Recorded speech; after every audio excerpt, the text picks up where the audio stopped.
बिस्मिल्लाहिर्रहमानिर्रहीम। आज हम नारोवाल के नवा में एक जगह पे मौजूद हैं।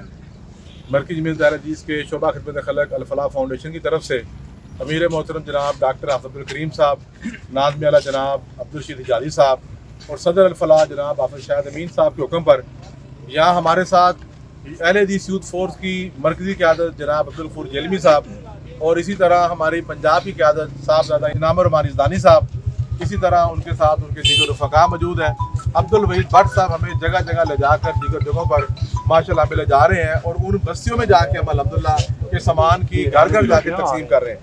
अब आपसे गुजारिश है, सैलाब के इस मौके पर जहाँ पूरे के पूरे दोस्त अहबाब परेशान हैं, आप लोग भी इनके साथ बढ़ चढ़ कर हिस्सा लें। पूरा पाकिस्तान के अंदर सैलाबी सूरत हाल है, जहाँ जहाँ तबाहियाँ हो रही हैं वो पहाड़ों पे हैं या मैदानी इलाके हैं। अल्हम्दुलिल्लाह अल-फलाह फाउंडेशन वहाँ पर पहुँच रही है। आपका तावन हमें भरपूर चाहिए ताकि इन मुस्तहिक घरानों तक आपका तावन पहुँचा सकें। बिहाड़ी वाले दोस्त माशाल्लाह जनूबी पंजाब से आए हैं, उनका भी शुक्रगुजार हूँ और जिन जिन दोस्तों ने तावन किया, अल्लाह ताला सबको हिदायत